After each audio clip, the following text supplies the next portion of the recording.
হারিয়ে ফেলবেন না। আল্লাহর ওলিদের কদমে থাকুন, আল্লাহর ওলিদেরকে ফলো করুন, আল্লাহওয়ালাদেরকে পেয়া করুন। তারা কিভাবে আল্লাহ পাকের দাসত্ব করেছেন দেখুন, কিভাবে নবীকে প্রেম করেছে দেখুন, কিভাবে তারা আল্লাহকে খুশি করেছে দেখুন, সেইভাবে জিন্দেগি কাটায়। এই যুবকেরা, এই দুনিয়া জমিনে একটা রাজা ছিল, যিনার নাম হচ্ছে হযরত ইব্রাহিম আদহাম।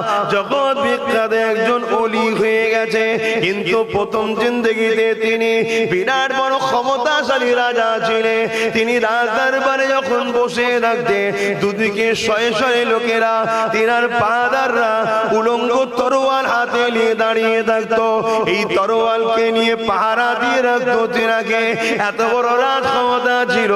একদিন তিনার বাড়িতে একজন মুসাফির চলে এসেছে, এমন করে ঘরের মধ্যে ঢুকতে লেগেছে, সবাই তাকে বাধা দিতে লেগেছে, কিন্তু এই মুসাফিরটাকে কেউ বাধা দিতে পারে না।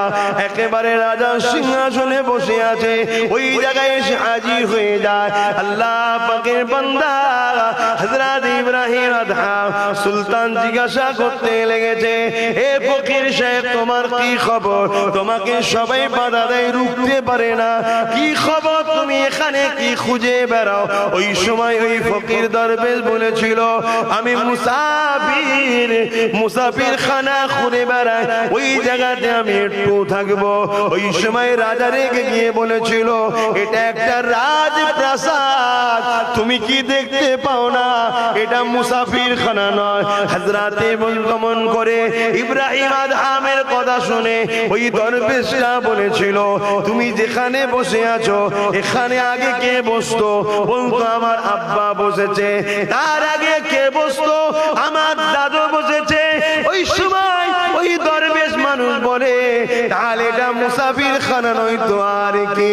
যেখানে চিরস্থায়ী থাকা যায় না, ওটাকেই তো মুসাফির খানা বলা হয়। তবে বাদশা শুনে রেখে দাও, আল্লাহ পেতে গেলে এই রাত গদিতে বসে বসে আল্লাহ কখনো পাওয়া যাবে না।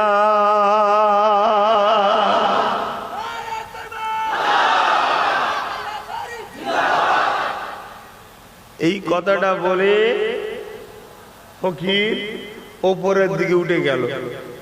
সবাই তাজ্জুব হয়ে দেখছে, কেউ রুখতে পারছে না। বাদশার কিন্তু ঘোর কেটে গেছে এক কথাতে। আমরা এত বুঝাই, কিছু কিছু লোকের এখনো ঘোর কাটে না।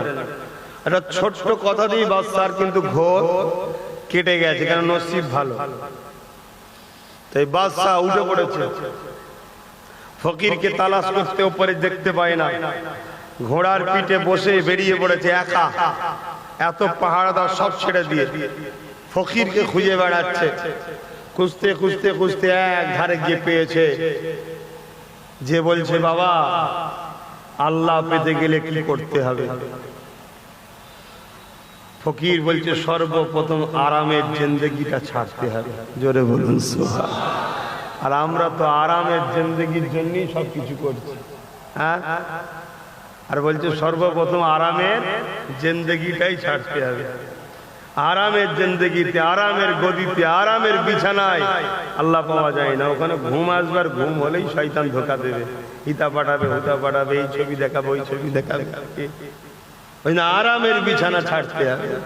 যা হুজুরের হাতে বায়াত হলেন, বায়াত হয়ে রাজ সিংহাসন ত্যাগ করে, সিংহারাজ পোশাক ত্যাগ করে, থলে, থলে বোঝেন তো, ওই থলে জড়িয়ে খালি পায়ে রওনা দিলেন। গভীর দূরে দূরে দূরে দূরে গিয়ে গভীর জঙ্গলে প্রবেশ করলেন। গিয়ে একটা বিশাল বড় নদীর ধারে গিয়ে চুপ করে বসে আছে। বসে আল্লাহ আল্লাহ আল্লাহ আল্লাহ আল্লাহ আল্লাহ আল্লাহ আল্লাহ করছে। এমনি এত লোক পাগল নয়, অনেক ত্যাগ স্বীকার করে আল্লাহর ওলি হয়েছে। আপনি কি ভাবছেন অত সহজ নাকি? বহুত ত্যাগ স্বীকার করতে হয়, তবে আল্লাহ ওয়ালা হয়। আহা, কষ্ট হচ্ছে, আর একটুখানি কষ্ট করেন। আর আধ ঘন্টা বলি নাকি? আর একটুখানি কষ্ট করেন। আল্লাহর ওলি এভাবে ইব্রাহিম আদহাম রাজা থেকে ভিখারি ড্রেস নিয়ে ওই সাগরের নদীর ধারে বসে জিকির করেছে। এলাকায় তো হুড়োহুড়ি হয়ে গেল, আমাদের নেতা কই, রাজা কই, নেতা কই, রাজা কই, বাদশা কই, খোঁজাখুঁজি চলছে, কারো কাছে কোনো খবর নাই। একদিন ওই এলাকার একজন শিকারী বা কাঠুরে শিকার করতে করতে ওই জঙ্গলে গেছে, যে দেখছে একজন দরবেশ মানুষ থলে পড়ে আর নদীর ধারে বসে আছে, আর থলেকে নিজে হাতে ছিঁড়ে গেছে, কোন জায়গায় সিলাই করছে। কাছাকাছি গিয়ে দেখছে, রে এ তো আমাদের সুলতান, আমাদের বাদশাহ হযরত ইব্রাহিম আদহাম। অবাক হয়ে গেছে, বলছে, হুজুর আপনি এখানে কেন? আপনাকে সবাই খুঁজছে, আপনি কত বড় বাদশাহ, রাজা, রাজত্ব ছেড়ে দিয়ে চলে এসেছেন। সুলতান বলছে, শোনো, আমি শুধু মানুষের রাজা ছিলাম, তাও দুদিকে আমার পাহারাদার ছিল, লোক ভয়ে অনেকে মানতো আমাকে, কিন্তু আজ আমি আল্লাহর প্রেমে দিবানা হওয়াতে শুধু মানুষ নয়, তামাম মখলুকাতের বাদশা আল্লাহ আমায় বানিয়েছে। জোরে বলুন সুবহানাল্লাহ। আমার কথা এখন শুধু মানুষ নয়, জীব জন্তু, পশু পাখি, গাছপালা সবাই শুনবে, সবাই শুনবে। তখন যুবকটা মনে মনে করছে, আমাদের রাজার তাহলে মাথা খারাপ হয়ে গেছে, বুঝতে পেরেছি, মনে মনে করছে। তখন হুজুর হাতে সুই যেটা সেলাই করছিল ওটাকে টান মেরে পানি, সামনে পানি, নদীতে ফেলে দিয়েছে। দিবার পরে বলছে, মাছেরা আমার সুইটাকে নিয়ে আসো। হাজারো মাছ একটা করে সোনার ছুঁচ মুখে করে নিয়ে উঠছে। আল্লাহর ওলি ইব্রাহিম আদহাম বলছে, আমারটা নিয়ে আসো। তখন একটা বড় মাছ ওই হুজুরের ছুঁচটাকে নিয়ে কাছে চলে এসছে। হুজুর ছুঁচটা নিয়ে বলছে, শোনো বাবা, পাগল আমি হইনি। জোরে বলুন সুবহানাল্লাহ। এখন কথা হলো, হৃদয়ের মধ্যে কথা আল্লাহ ছাড়া তো কেউ জানে না, ওলি জানলো কি করে? এটাই হচ্ছে হাদিসের কথা, যে আল্লাহ তার মাহবুবদের ঘরে জানিয়ে থাকে। জোরে বলুন সুবহানাল্লাহ। হে আমার ইব্রাহিম, তুই আমার পাগল, লোক তোকে মেন্টাল ভাবছে, তুই ছুঁইটা ফেলে দে, যে হুকুম কর, আমি আল্লাহ সব ব্যবস্থা করে দিচ্ছি, তোর মাকাম আমি বাড়াবো, কারণ তুই আমায় প্রেম করেছিস। জোরে বলুন সুবহানাল্লাহ। আল্লাহর ক্ষমতা আছে, বাস, তাহলে তার ইখতিলাফ হওয়ার প্রশ্নই নেই, কেন সব আল্লাহর হুকুমে হয়। তোমার আমার দ্বারা হয়নি কেন? তুমি আমি আল্লাহ ওয়ালা হতে পারিনি। হবে, কে বলেছ? হাত তুললে আল্লাহ ফিরাবে না। আহা, কত বড় বড় ওলি দুনিয়া জমিনে, ইতিহাস আমরা সবাই জানি, আল্লাহর ওলিদেরকে প্যার করে। কিয়ামত দিন ঘোষণা হয়ে যাবে, এই হাদিসটা বলে সালাম পড়িয়ে দোয়া করব, মন দিয়ে শোনেন। আল্লাহ বাজের কাম ঘোষণা করে দেবে, বিচারটা যখন হয়ে যাবে, ওই বিচার হয়ে যাবার পরে জান্নাতীরা জান্নাতে চলে যাবে, জাহান্নামীরা জাহান্নামে চলে যাবে। ওই সময় কিন্তু আল্লাহ পাকে আরশে আজিমের নিচে এক দল মানুষ রয়ে যাবে। ওই মানুষগুলোকে ফেরেশতারা জিজ্ঞাসা করবে, তোমাদের কি বিচার এখনো হয়নি? তারা বলবে, হ্যাঁ হয়ে গেছে। আল্লাহ পাক দয়া করে আমাদেরকে জান্নাতি দান করে দিয়েছে। ফেরেশতারা বলতে লাগবে, তাহলে আপনারা জান্নাতে চলে যান। ওই সময় তারা বলতে লাগবে, আমরা তো জান্নাতে যাব না। ফেরেশতারা যখন বলবে, তাহলে কি জাহান্নামে যাবে নাকি? তখন তারা রেগে গিয়ে বলবে, তাহলে তাই ওখানেই নিয়ে চলো।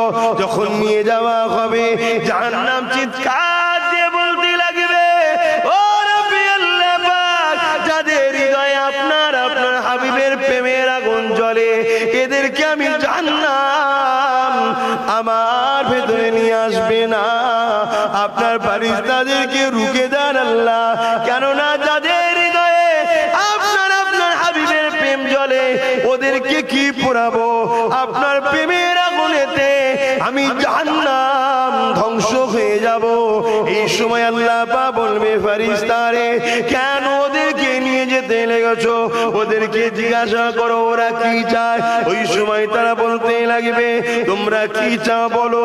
ওই সময় তারা বলতে লাগবে আল্লাহ নবী বলেছিলেন আলমারু মা মান হাব্বা, দুনিয়ায় যে যাকে ভালোবাসবে পরকালে সে তার সঙ্গে থাকবে। এ আল্লাহর ফেরেশতারে দুনিয়ায় অনেক মানুষ আমাদেরকে পেয়ার করেছিল, আমাদেরকে দাওয়াত করেছিল, আমাদেরকে উজুর পানি দিয়েছিল, আমাদের সঙ্গে একখান চাই বসতো। আমরা যখন কোরআনের তেলাওয়াত করতাম তারা বসে বসে শুনতো, আমরা যখন দিনের আলোচনা করতাম তারা কাজ কাম ছেড়ে দিয়ে এসে বসে থাকতো, আমরা যখন কোনো জায়গায় সফরে যেতাম আমাদের পিছু পিছু তারাও হাঁটতে থাকতো। এক কথাই তারা দুনিয়ায় আমাদেরকে ফলো করতো, পিয়ার করতো, ভালোবাসতো। কেননা আমরা আল্লাহর কথা তাদেরকে দিয়েছি, নবীর কথা তাদেরকে শুনিয়েছি, তাই তারা আমাদেরকে পিয়ার করেছে। আজকের দিনে তাদের কিছু লোক জাহান্নামী হয়ে গেছে কোনো কারণে, যতক্ষণ পর্যন্ত না আল্লাহ তাদেরকে তুলে আমাদের সঙ্গে জান্নাতে দেয় আমরা ততক্ষণ পর্যন্ত আল্লাহর জান্নাতে যাব না। আরো জোরে বলুন সুবহান। ওলিদেরকে মহব্বত করুন। গল্প বলছি না, রাসূলের হাদিস বলছি। কিয়ামতের দিন ঘটবে এটা। আর আশিক আর মাসুকের সম্পর্ক ভাব ভিন্ন হয়, ঠিক না বেটি? হ্যাঁ, আশিক আর মাসুকের সব ভালোবাসা সম্পর্ক ভিন্ন হয় আম মানুষের থেকে। তাই তো হুজুর পীর কেবলা একদিন 3 দিন ইসালে সবে ওয়াজ করতে করতে বলেছিলেন, আল্লাহই বলিয়ে দিয়েছিলেন যে আমার আব্বার মুরিদরা যতক্ষণ না জান্নাতে যাচ্ছে আমি নাজমুস সাআদাতে যাব না। জোরে বলুন সুবহানাল্লাহ। এটা প্রেমের কথা ভাই, এটাকে নিয়ে ফতোয়া মাসলা দিতে গেলে হবে না। প্রেম এটা ভালোবাসা। আর তাদেরকে আল্লাহ ওই বড় কথা বলার মতো পাওয়ারও দিয়েছিল। তারা জাতা লোক নয়। তারা যখন জঙ্গলে থেকে ইবাদত করে ফিরতো বাঘের পিঠে করে চেপে ফুরফুরা শরীফে আসতো। জোরে বলুন সুবহানাল্লাহ। আজও বহুত মানুষ বেঁচে আছে, তারা নিজের চোখে দেখেছে, হয়তো অনেক বয়স হয়ে গেছে কিন্তু কথাও বলতে পারে, টনটন দিমাগও আছে। তারা জাতা লোক নয়। ছোট হুজুর রহমাতুল্লাহ আলাইহি বসে আছে, অনেক উলামারা সব দেখবেন মুরিদ সাথে করে নিয়ে যায় না ফুরফুরের দরবারে, ইমাম সাহেবরা নিয়ে যায় না। তো একজন এরকম নতুন টাটকা আলেম হয়ে এসেছে, বাইরে থেকে পড়ে এসেছে, এলাকারই লোক বাইরে থেকে পড়ে এসেছে। তো গ্রামবাসী সবাই নিয়ে গেছে। তো হুজুরের দরবারে যাচ্ছে, ছোট হুজুরের কাছে দেখছে প্রচুর তার আগে থেকে মানুষ ভিড় করে আছে, সবাই আব্বাজান আব্বাজান আব্বাজান হুজুর হুজুর করছে। এটা দেখে ওর মনের মধ্যে একটুখানি রাগ, কি এমন করতে হবে, যাক বসে আছে। তো হুজুর কেবলা নিজে উজু করতেন, যে লুটাটায় উজু করতেন। আগেকার সময়ে মানুষরা টয়লেটের বদনা আলাদা রাখতো, উজুর বদনা আলাদা রাখতো। এখন তো সব একই করে ফেলেছে, বলে অনেক জায়গায় এখন আলাদা আছে। তো হুজুর যে লুটাটাতে উজু করতেন ওই লুটাটা হুজুরের পাশে ছিল। হুজুর লুটাটাকে নিয়ে ছুঁড়ে ফেলে দিয়েছে এই দূরে, দিয়ে বলছে বাবা মাওলানা সাহেব, ওই মাওলানাটাকে ওই লুটাটা নিয়ে আসো বাবা। অন্যজন তোমরা নয়, ওনাকে আনতে দাও। এখন তো ইমামতি করে মুরিদ ভক্ত, মুসল্লি সব তো হুজুরের ভক্ত। ইমাম চিন্তা করছে আমি যদি না যাই তাহলে আমার চাকরি যাবে, সব তো হুজুরের মুরিদ। হ্যাঁ, আমার হুজুরের কথা শুনলিনি কেন, তোকে আর রাখবো না।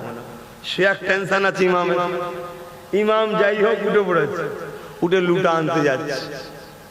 ইমাম নিজে বলছে যেটা সেটা আপনাকে বলছি, বলছে আমি যত কাছের দিকে যাই লুটার একটা গুনগুন গুনগুন গুনগুন করে আওয়াজ আমার কানে ভেসে আসতে লাগে, কি যেন একটা মধুর আওয়াজ কানে আসছে। আমি কাছাকাছি যত যাচ্ছি, যখন একেবারে লুটাটার কাছে চলে যাই আমি অবাক হয়ে গেলাম, ওই লুটা থেকেও কলেমার জিকির হচ্ছে। জোরে বলুন সুবহানাল্লাহ।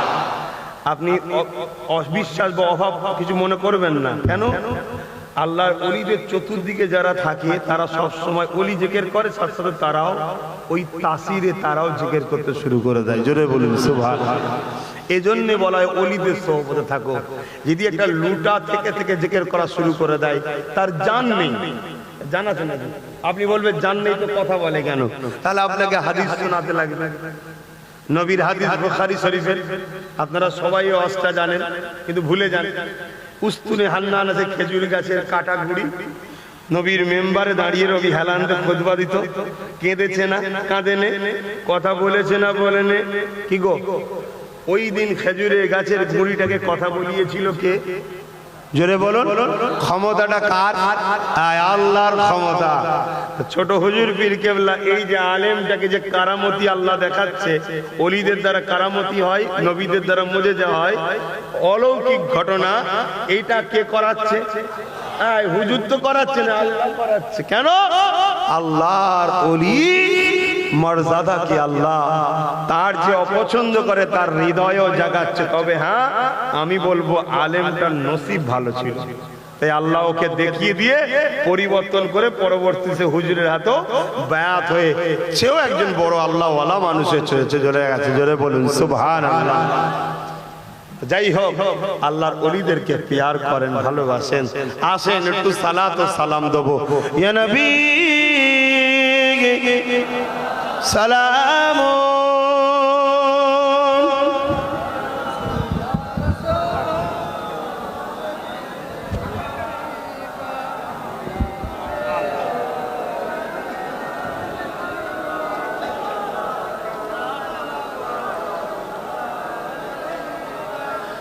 এই যে দাঁড়িয়ে সালাম দেওয়া হয়, দাঁড়িয়ে সালাম দিলে এটা হলো আদব।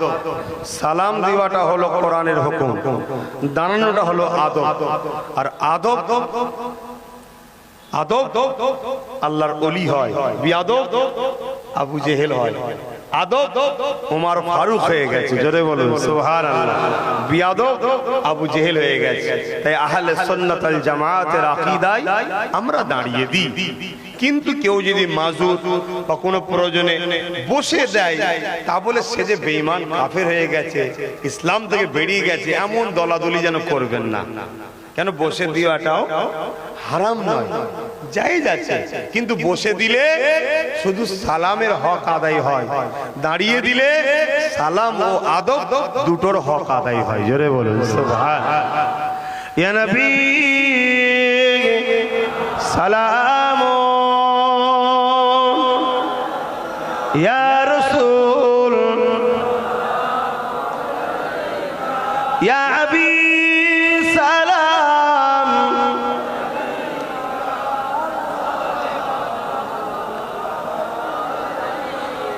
তালাআল বদরু আলাইনা মিন শানিয়াতিল ওয়াদাই ওয়াজাবা শুকরু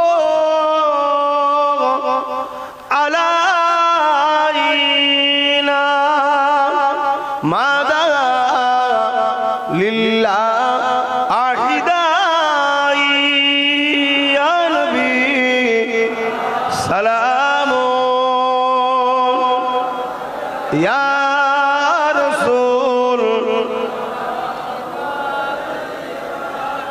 ইয়া হাবিব সালাম।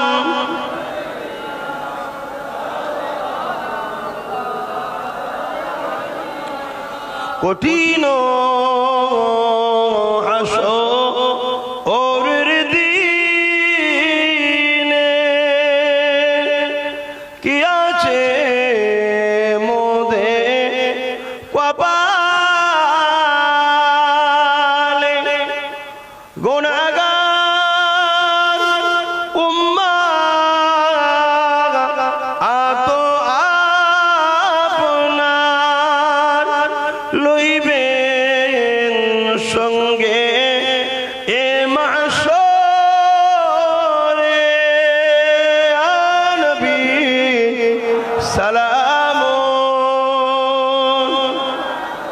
ইয়া রাসূল, ইয়া হাবিব সালাম।